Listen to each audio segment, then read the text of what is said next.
ওই যে নবীর যুগের উকবা বিন আবি মুঈত কাফের, প্রতি বছর মক্কার মানুষদেরকে দাওয়াত দিয়া খাওয়াইতো। এই বছর মনে মনে ভাবেন সব সময় আমি মানুষকে দাওয়াত দিয়া খাওয়াই, তবে এইবার আমি যারে তারে খাওয়ামো না। মনে মনে ভাবতেছেন একজন ভালো মানুষের খাওয়ামো, মক্কার মাঝে যে ভালো ভালো মানুষরে খাওয়ামো। কে ভালো কে ভালো কে ভালো? অন্তর জবাব দিছে উকবা, মক্কার ভেতরে কেন, কুল কায়নাতের ভেতরে আব্দুল্লাহর ছেলে মুহাম্মদের চেয়ে ভালো মানুষ আর জগতের ভেতরে নাই। মুহাম্মদ হলো সবচেয়ে ভালো মানুষ। উকবা আমার নবীর দরবার হাজিরা দিয়া কয়, মুহাম্মদ আমি বেঈমান কাফের, তোমার ধর্মের লোক না আমি, তবে আমি প্রতি বছর মানুষদের দাওয়াত দিয়া খাওয়াই। এই বছর নিয়ত করেছি সবচেয়ে ভালো মানুষের খাওয়ামু। আমার দিল সাক্ষী দিছে তুমি হলে সবচেয়ে ভালো, অতএব তুমি আমার বাড়ির দাওয়াত গ্রহণ করো। আমার আপনার নবী দাওয়াত গ্রহণ করেছে। উকবার বাড়িতে সময় মতো হাজির, খানার ইন্তজাম হয়ে গেছে। লুকমা হাতে নিয়ে নবী মুখে দেবেন, এমন সময় উকবাকে ডাক দেয়া কয়, উকবা এদিকে আসো। উকবা কাছে আসছে, আপনার আমার নবী বলে, উকবা আমি তোমার বাড়ি আসছি? বলে হ্যাঁ। আমি খামো তোমার মনে হয়েছে? বলে হ্যাঁ। লুকমা হাতে নিয়ে নিছেন, খাবেন, কোনো সন্দেহ নাই। মুহাম্মদ কিছু বলবেন নাকি? আপনার আমার নবী কয়, উকবা আমি তোমার দাওয়াত গ্রহণ করে আসছি, এখন আমার একটা দাওয়াত আছে, তুমিও গ্রহণ করা লাগবে। কি দাওয়াত? কি দাওয়াত? নবী কয়, এই মুহূর্তে কালিমা পড়ে মুসলমান হওয়া লাগবে। এই মুহূর্তে কালিমা পড়ে মুসলমান হওয়া লাগবে। সাথে সাথে উকবা শাহাদা পড়ে নিয়েছে, আশহাদু আল্লাহ ইলাহা ইল্লাল্লাহ ওয়া আশহাদু আন্নাকা রাসূলুল্লাহ। আমি সাক্ষ্য দিলাম আল্লাহ ছাড়া কোনো মাবুদ নাই, এবং সাক্ষ্য দিলাম আপনি হলেন আল্লাহর রাসূল। আরো জোরে কোন সুবহানাল্লাহ। কালিমা পড়ে নিয়েছে, এখন বলেন সে কি কাফের না মুসলমান? সবাই কয় না কাফের না মুসলমান? আল ইসলামু ইয়ানহাদিমু মা কানা ক্বাবলাহু। আল্লাহর হাবিব বলে, আল ইসলামু ইয়ানহাদিমু মা কানা ক্বাবলাহু। কেউ যদি কালিমা গ্রহণ করে মুসলমান হয়ে যায়, তো মুসলমান হওয়ার আগে যত গুনাহ ছিল কালিমা গ্রহণ করার সাথে সাথে তার জীবনের সব গুনাহ মাফ। এখন তো সে মুসলমান, তার সম্পদগুলো হারাম না হালাল? হালাল হয়ে গেছে, খাবার হালাল হয়ে গেছে। হালাল খাবার সাহাবীর বাড়িতে নবী এখন খাইতেছে। এতক্ষণ কাফের ছিল, এখন সে সাহাবী, তার বাড়িতে নবী খাওয়া দাওয়া করে চলে গেছে। তো উকবার এক বন্ধু ছিল, তাফসীরের কিতাবে আসছে, মারিফুল কোরআন সহ সকল তাফসীরের কিতাবে এই 3 আয়াত কেন নাজিল হয়েছে এই প্রেক্ষাপটে এই ঘটনা বয়ান করেছেন। কই উকবার এক বন্ধু ছিল, নাম ছিল উবাই। উবাই হলো উমাইয়ার ভাই। উমাইয়া ওই জালেমের নাম যে জালেম হযরতে বেলালের জিহ্বাকে ছিদ্র করে দিয়েছিল। বেলালকে উত্তপ্ত গরম বালির উপর উল্টায়া পিঠের উপরে পাথরের চাপা দিয়া গরম বালুর মধ্যে ফালাইয়া রাখছিল। ওই জালেম উমাইয়ার ভাই হলো উবাই। উবাই হলো উকবার বন্ধু, ছোটকালের বন্ধু। বন্ধুত্ব কত খারাপ দেখেন। উকবা আইসা কয়, কিরে? উবাই আইসা কয়, বন্ধু উকবা, তুই নাকি মুহাম্মদের ধর্ম গ্রহণ করলি, আমাদের কিছু বললি না? তোর খবর আছে। এই হুমকি দামকি দিয়েছে। উকবা সাথে সাথে বন্ধুত্বের খাতিরে বলে, বন্ধু রাগ করিস না, আমি আসলে অন্তর থেকে কালিমা পড়ি নাই। জোরে কর না নাউযুবিল্লাহ। আমি আসলে অন্তর থেকে কালিমা পড়ি নাই। তাহলে কিসের কালিমা পড়ছিস? মুহাম্মদ নবীরে ধোঁকা দেওয়ার জন্য কালিমা পড়েছি। মুহাম্মদ আমার বাড়ি খাবে না, খাওয়ানোর জন্য কালিমা পড়েছি। আসলে আমি অন্তর থেকে কালিমা পড়ি নাই। পোল্টি মাইরা দিছে। উকবা বলে, আমি অন্তর থেকে কালিমা পড়ি নাই। উবাই বলে, বিশ্বাস হয় না। তাহলে কি করলে বিশ্বাস করবি বল? কই আমাদেরকে সাথে নিয়া মুহাম্মদ নবীর দরবারে যাবি, আর মুহাম্মদ নবীর চেহারায় থুতু মারবি। থুতু মারলেই বুঝমু তুই কালিমা গ্রহণ করস নাই। নাফরমান উকবা রাজি হয়ে গেল।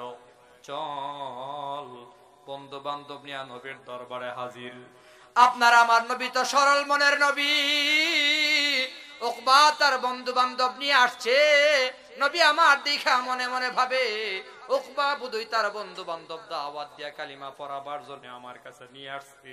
সরল মনের নবী আগায় গেছেন ইস্তেকবাল করার জন্য।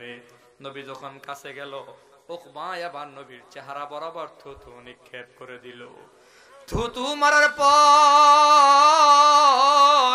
আপনার আমার নবীর অন্তর ভেঙ্গে চুরমার হয়ে গেছে, চোখের পানি ছেড়ে ছেড়ে কান্না করে।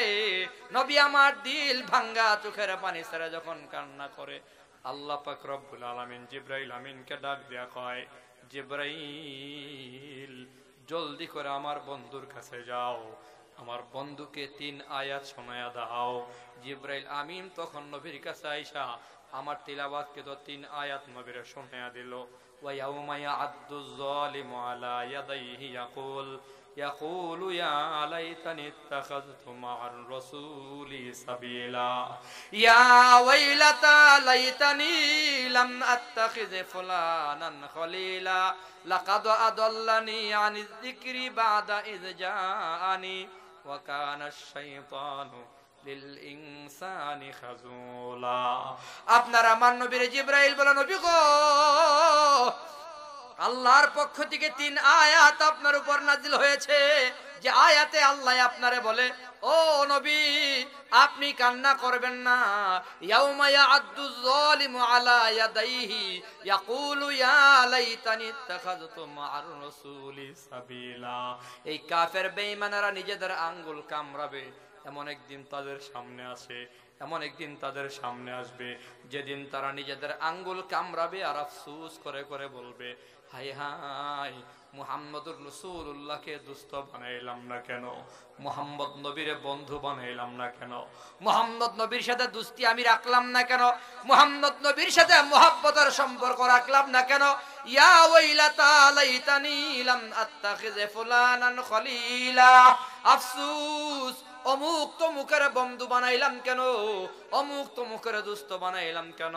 ফুলানান খলিলা, 2টা শব্দ দিয়ে আল্লাহ পাক বুঝাইয়া দিল, ও দুনিয়াওয়ালারা, কাফের বেঈমানদের জন্যই নয়, এই যুগেও নবীর উম্মতকে আল্লাহ বুঝাইয়া দিলেন, কিয়ামত পর্যন্ত যত মানুষ আসবে আর যারা নবীরে বন্ধু বানাবে না তারাও আঙ্গুল কামড়াবে, আফসোস করে করে চিৎকার করে করে কান্না করবে। হয়তো বলবেন নবীরে পামু কয়, নবী কয় আমার সুন্নতের সাথে মুহাব্বত লাগাও, আমার ওয়ারিসদের সাথে মুহাব্বত লাগাও। ইন্নামাল উলামাউ ওয়ারাসাতুল আমবিয়া, উলামায়ে ইকরাম হলো নবীদের ওয়ারিস। নবী কয় মুহিব্বান লিল আলেম, আলেমদের সাথে মুহাব্বত লাগাও। মান আদালি ওয়ালিয়ান ফাকাদ আযানতুহু বিল হারব, সাবধান আলেমদের দুশমন বানায়ও না, আলেমদের দুশমন বানাইলে আল্লাহ যুদ্ধ ঘোষণা করে। অতএব মুসলমান বাবারা, বন্ধুরা আমার, এই বরুড়া এলাকার যুবক, কিয়ামত পর্যন্ত যারা আসবে আর আলেম উলামাদের বন্ধু বানাবে না, টুপিওয়ালা দাড়িওয়ালা নামাজীদের বন্ধু যারা বানাবে না, বেঈমান নাফরমান নাস্তিক মুরতাদের বন্ধু যারা বানাবে, এদেরই কথাও আল্লাহ বলে হাসরের দিন আঙ্গুল কামড়াবে আর বলবে, আফসোস আমি কেন সুসন্ডা মাদ্রাসার তালিবুল ইলম রে বন্ধু বানাইলাম না, এই মসজিদের ইমাম মুয়াজ্জিন রে কেন দোস্ত বানাইলাম না। আঙ্গুল কামড়াবে, আফসোস করে করে বলবে, লাকাদ আদাল্লানি আনিয যিকরি বাদা ইয জাআনি, আমি তো হাজী সাহেবের ছেলে আছিলাম, আমি তো মুসলমানের সন্তান আছিলাম, আমার বাবা নামাজি ছিল, আমার দাদাও নামাজি ছিল, কিন্তু বেঈমান নাফরমানদের বন্ধু বানাবার কারণে আলেমদের দুশমন বানায়া চলছি। যারা আলেমদের বন্ধু না বানায়া নাস্তিক বেঈমান জালেমদের বন্ধু বানাইছে, এরাও আঙ্গুল কামড়াবে, আফসোস করে করে হাই হাই করবে, হাই হাই আলেমদের কোনো বন্ধু বানাইলাম না। অতএব মুসলমান বাবারা, ভাইয়েরা আমার, আল্লাহওয়ালাদের বন্ধু বানাও, নামাজি পরহেজগারদের বন্ধু বানাও, কোরআন বলারে বন্ধু বানাও, এ মুসলমান দাড়িওয়ালা টুপিওয়ালারে বন্ধু বানাও। যদি না বুঝো, সেই আগের কথা এখনো বলি, আলেমদের দুশমন বানায়া জালেমরা যারা বন্ধু বানায় তাদের পতন হয়েছে, আবারও হবে, কিয়ামত পর্যন্ত পতন হইতে থাকবে। আল্লাহর কসম করে বলি, মাদ্রাসার দুশমন বানায়া, আলেমদের দুশমন বানায়া, কোরআনের দুশমন বানায়া, নবীদের দুশমন বানায়া নমরুদে টিকে নাই, নবীদের দুশ্মন বানায়া ফেরাউন টিকে নাই, আবু জাহাল টিকে নাই, শেখ হাসিনা টিকে নাই, কিয়ামত পর্যন্ত কোনো বেঈমানও টিকবে না। এটাই সত্য। হযুর এখন ঠিক কিনা? কেউ টিকবে না, কেউ টিকবে না। সাময়িক ভাবে শুধু একটু নাটাই ছাড়ছে, চলো ঘুরো উড়ো, সময় মতো টান দেওয়া হবে। ইন্না বাতশা রাব্বিকা লাশাদীদ, নিশ্চয়ই আল্লাহর ধরা বড় কঠিন ধরা। অতএব দাওয়াতে তাবলীগের মেহনতের নামেও যারা আলেমদের থেকে দূরে থাকেন, আলেমদের সাথে যাদের সম্পর্ক নাই, অথবা আলেমদের বিরোধিতা করেন, পায়ে হাত রেখে বলবো, আল্লাহর গজব থেকে বাঁচার জন্য, অন্তত ঈমান আমল নিয়ে যাওয়ার জন্য হলো, খাতেমা বিল খাইর যেন নসিব হয়, ঈমান নিয়ে মরার জন্য হলো আলেমদের সাথে থাকেন। আলেমদের যারা দুশমন বানাবে, তারা যেন নবীকেই দুশমন বানিয়েছে, নবীদের দুশমন যারা বানিয়েছে বেঈমান হয়ে দুনিয়া থেকে বিদায় হয়েছে, ঠিক আলেম উলামাদের যারা দুশমন বানায়া চলবে, তাদেরও মরণের সময় ঈমান নসিব হবে না, ঈমান নসিব হবে না। ভাই হাত রেখে বলবো, ভাই আলেমদের দুশমন বানায়েন না, আলেমদের সাথে থাকেন, বেজার হয়েন না, আলেমদের সাথে থাকেন। কেউ আলেমদের বিরুদ্ধে যাব না, আলেমদের সাথে থাকবো। কারা কারা হাত তুলেন তো দেখি। আল্লাহ কবুল করেন, সবাই বলি আমিন। শুধুমাত্র এই আপাত থেকে একটা সবক নেন গা, আর বয়ান লাগতো না। এতদিন তো শুধু শুনছেন নমরুদের পতন হইছে, দেখেন নাই কেমনে হইছে।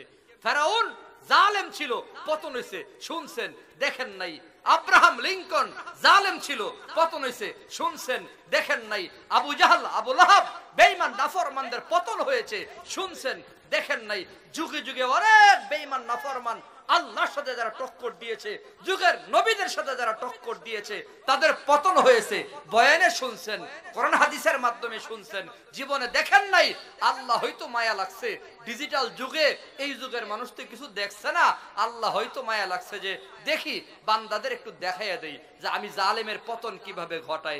জালেম নিজেও জানে না কখন তার পতন হবে, 1 ঘন্টা আগেও জানে না, 1 ঘন্টা আগেও জানে না, কল্পনাও করে নাই, মানে নাই। সেনাবাহিনী শুধু বলছে মাত্র 40 মিনিট সময় আছে, তাড়াতাড়ি ভাগেন। বক্তব্য দেবে দূরের কথা, খাওয়া দাওয়ার টাইম পর্যন্ত নাই।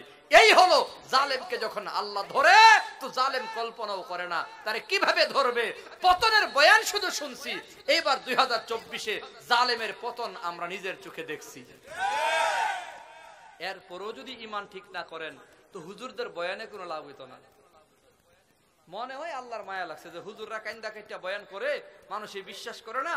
আমি আল্লাহ যে কঠিন ধরা ধরি, আমি আল্লাহ যে জালেমরে সুযোগ দেই, ছাড় দেই না। হুজুররা কিন্তু বলতো বয়ানে, জালেমরে আল্লাহ পাক সুযোগ দেয়, কিন্তু ছাড় দেয় না, ছাড় দেয়, ছেড়ে দেয় না, ধরে, কঠিন ধরা ধরে। হুজুররা কাইন্দা কাইটা কইতো, আমরা বিশ্বাস হতো না, দূর হুজুরের কথা।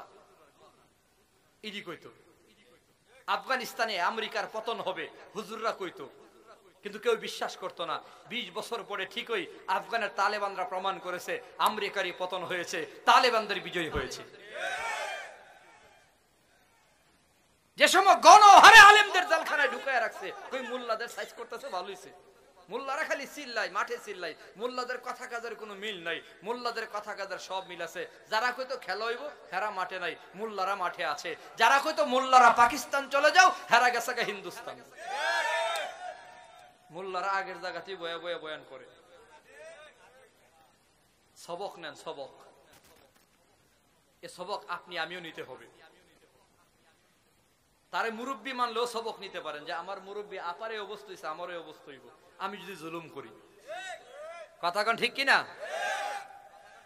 বন্ধু কারে বানাইবেন? জালেম রে না আলেম রে? কারে বন্ধু বানাইবেন? জালেম রে না আলেম রে? দিনের ব্যাপারে আলেমদের বন্ধু বানায় চলেন। কোথাকার কোন ইঞ্জিনিয়ার আপনাকে দিন শিখাবে, ডাক্তার দিন শিখাবে, হ্যাঁ? কোন বিচারক আপনাকে দিন শিখাবে, কোন উকিল আপনাকে দিন শিখাবে? দিন তো শিখাবে আলেমরাই। কথা বলেন ঠিক কিনা? আপনি ভবন নির্মাণ করবেন, ইঞ্জিনিয়ার আপনাকে পরামর্শ দেবে কিভাবে ভবন নির্মাণ করবেন। আপনার চিকিৎসার জন্য